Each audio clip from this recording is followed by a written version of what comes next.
Ito nga pala ang damitan ng asawa ko. Ngayong araw, pipinturahan ko to gamit tong mga materyales na to.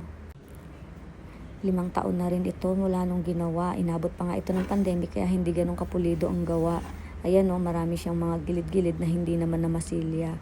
So ako, naisipan kong gawin to, i-makeover ng konti habang wala ang asawa ko. Para pag uwi niya, maganda na to sa paningin niya. 5 taon na nga to, nag-react na yung pintura niya. Ayan na, ganyan na siya. Habang inaayos ko to, tinatanggal ko yung mga gamit. Si Shobi naman pasilip-silip, inaantay ako. Sanay kasi siya na maghapon magkasama kami. Tapos ko na nga tinatanggal tong mga laman para masimulan ko na. Eto na, nagmamasilya na ako dyan.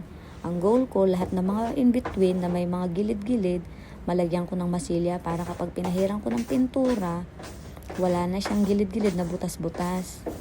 Nagawa ko nga ito, naisip ko, ba't ba naisipan ko tong kalokohan na to, nakakangalay pala. Pero sige na, pinasok ko na, enjoyin ko na lang. Ano pa bang magagawa ko, nandito na.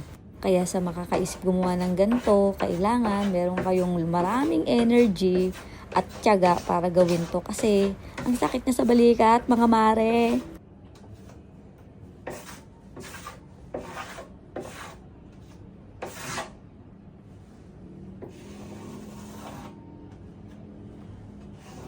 Eto na, tapos ko na siyang imasilya. Ililihain ko na siya para kuminis na. Eto na yung first coat. Ang ganda na, 'di ba? First coat pa lang 'yan. Makikita nyo naman dito lahat ng pwesto, position, ginawa ko na para lahat ng sulok mapinturahan ko. Hindi naman tayo matangkad, so gagamit tayo ng tuntungan na pag nagkamali tayo ng tapak, edi ano na tayo, lumpo na. Hehehe.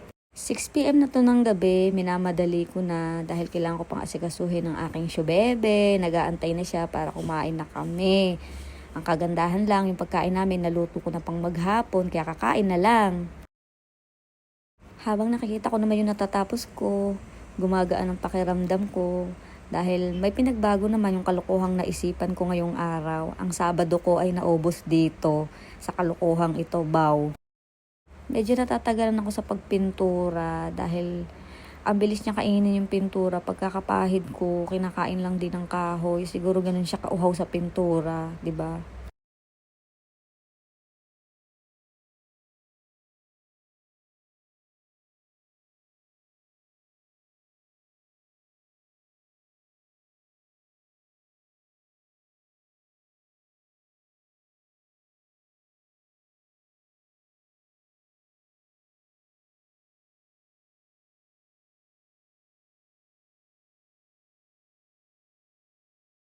Eto na ang resulta ng kalokohan ko, ng pagkainip ko.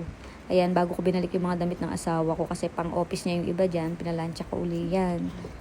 Tapos inayos ko yung tupi ng kanyang mga damit. Nung nakilala ko siya, halo-halo ang kanyang damitan. Pero ngayon, nilagyan ko siya ng mga box-box. Medyas sa medyas, brief sa brief, sando sa sando, short sa short.